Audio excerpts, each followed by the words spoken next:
महाराज जी सबसे बड़ा कर्म है, तो अच्छे कर्म के बाद भी नहीं, कभी कभी कर्म नहीं, सबसे बड़ा धर्म है। धर्मयुक्त कर्म है।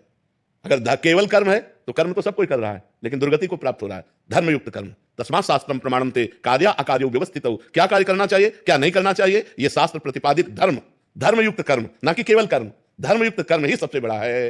अगर धर्मयुक्त कर्म नहीं है तो वो कर्म किसी काम का नहीं, वो दुर्गति कराने वाला बनेगा, जो धर्म से अलग कर्म है। किसका प्रश्न है, बात समझ पा रहे हो? बात समझ रहे हैं, लेकिन महाराज जी प्रश्न ये है कि धर्मयुक्त कर्म करने के बाद भी बहुत बार ऐसा होता है कि उस इंसान जो पूरी निष्ठा से अपने सही कर्म कर रहा है, फिर भी उसके हर छोटी छोटी चीज में बाधा आती है। क्यों? क्योंकि पूर्व में पाप कर्म किया है, तो उसको कौन भोगेगा?